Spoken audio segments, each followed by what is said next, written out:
নারায়ণগঞ্জের রাজনীতিতে অস্থিরতার নতুন নাম এখন গিয়াসউদ্দিন। একসময় নারায়ণগঞ্জ ৪ আসনের সংসদ সদস্য হিসেবে যিনি শাসন করেছেন পুরো এলাকা, আজ তিনি নিজ আসনের শক্ত মাটি হারিয়ে অন্য আসনের দিকে হাত বাড়িয়েছেন। এখন তার নজর সোনারগাঁ তথা নারায়ণগঞ্জ ৩ আসনের ওপর।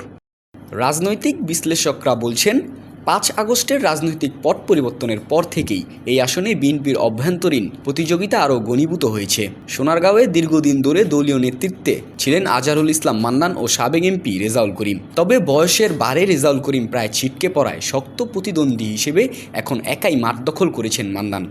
এই অবস্থায় হঠাৎ গিয়াসউদ্দিনের আগমন সোনারগাঁওয়ের রাজনীতিতে নতুন সমীকরণ তৈরি করেছে। নিজের বক্তব্যে তিনি একাধিকবার আভাস দিয়েছেন এবার হয়তো নারায়ণগঞ্জ ৪ নয়, সোনারগাঁও থেকেই লড়াইয়ে নামবেন তিনি।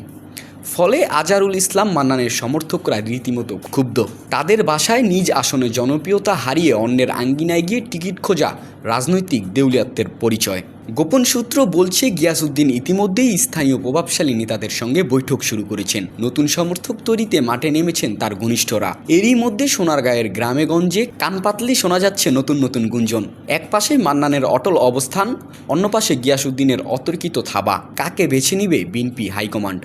সোনারগাঁওয়ের রাজনৈতিক ময়দানে এখন শুধুই উত্তেজনা আর হিসাব নিকাশের খেলা। সাধারণ কর্মী সমর্থক থেকে শুরু করে স্থানীয় জনগণও বলছে, এই আসনে বহিরাগত প্রার্থীকে কোনোভাবেই মেনে নেওয়া হবে না। সব মিলিয়ে নারায়ণগঞ্জ ৩ আসনের রাজনীতি কোন পথে এগোয়, মান্নান নাকি গিয়াসউদ্দিন? উত্তরের জন্য চোখ রাখতে হবে আরও কিছুদিন।